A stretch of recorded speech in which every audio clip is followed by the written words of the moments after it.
We've talked before on Beat the Press about Barstool Sports, which started out as an obscure Boston startup, but is now one of the biggest names in sports media. Well, Barstool is back in the news once again, thanks to a partnership with the Boston Bruins that some people find deeply problematic. Adam has more.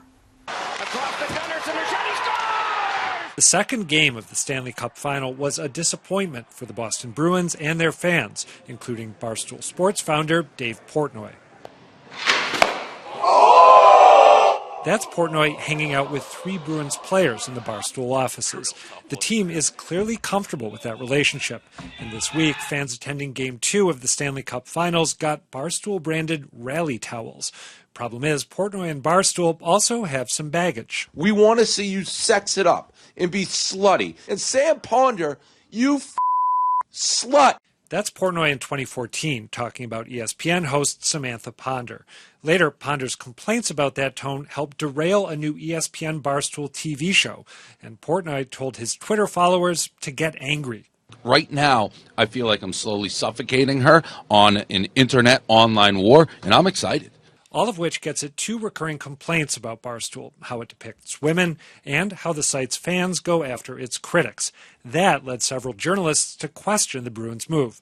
Among them, the Boston Herald's Marissa Ingemi, who says she was quickly bombarded with harassing tweets and voicemails. The Bruins aren't commenting, but Portnoy is taking a victory lap, tweeting, "The towel thing has reinvigorated my desire to crush and eviscerate all my enemies. So, thank you." So, I mean, obviously the Boston Bruins should have answered the Herald's questions. But no comment. Yeah, nothing.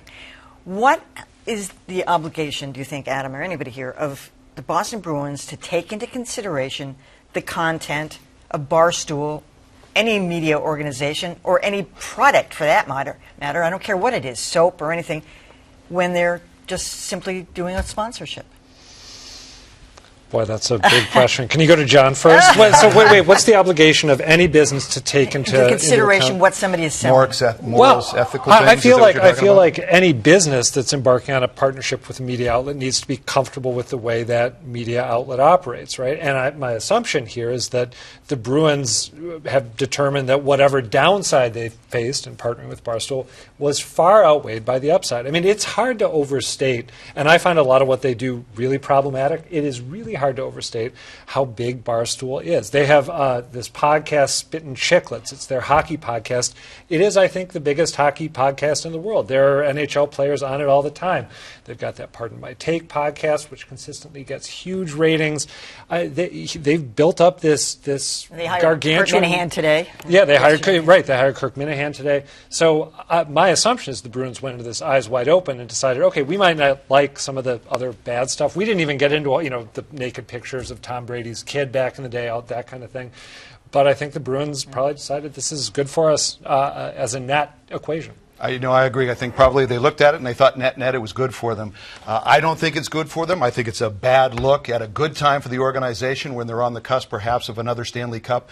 I don't agree with it. I don't think that Barstool Sports is a positive organization. I think it's a corrosive organization, just my opinion. I think it's sexist, it's mean-spirited, and I don't pay much attention to it, but I know they're very popular, and I think that it's just not good for the Bruins right now. I don't think it's a good company to be associated with. It's good for the Bruins brand.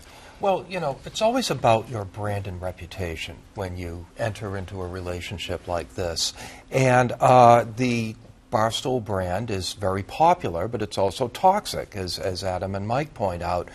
What I don't understand about this is that doing this at a time when the NHL is trying to reach beyond their traditional base of white male fans and appeal to families and women and children, and this cuts against that completely.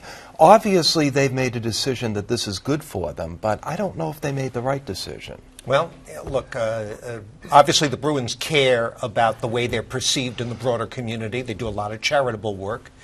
I can only assume they've weighed the pros and cons and made a decision that the benefits outweigh the risks here. We'll see if that holds true. It may well.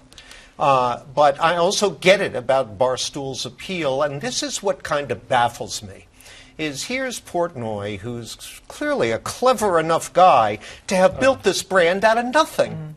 And yet, I think he's risking it all with this business about whipping up his troll army to crush and eviscerate his enemies, particularly with vile misogyny, threats of violence. One of these days, one of those losers that rally behind him are going to act on these threats, and then what will Portnoy do? I just don't see where the business benefit is. I think they're just a bunch of snowflakes who can't take criticism. I can see where it benefits the business. Yeah, I me mean, too. it just the more it's out there, the more people start tuning in, the more people are going to listen on satellite. You know what it does? I don't think it adds to his base. Really. If you protest solidifies his vigorously, base, it absolutely. reinforces the notion that this is a sort of a safe space, to extend your analogy, for people who want to talk the ways guys just really talk. You don't have to police yourself here. People on the outside might not get it, but we know what it's like. And to I guarantee be you, a man. I'm the one that's going to get trolled tonight, not you guys. We'll probably. Oh, yeah?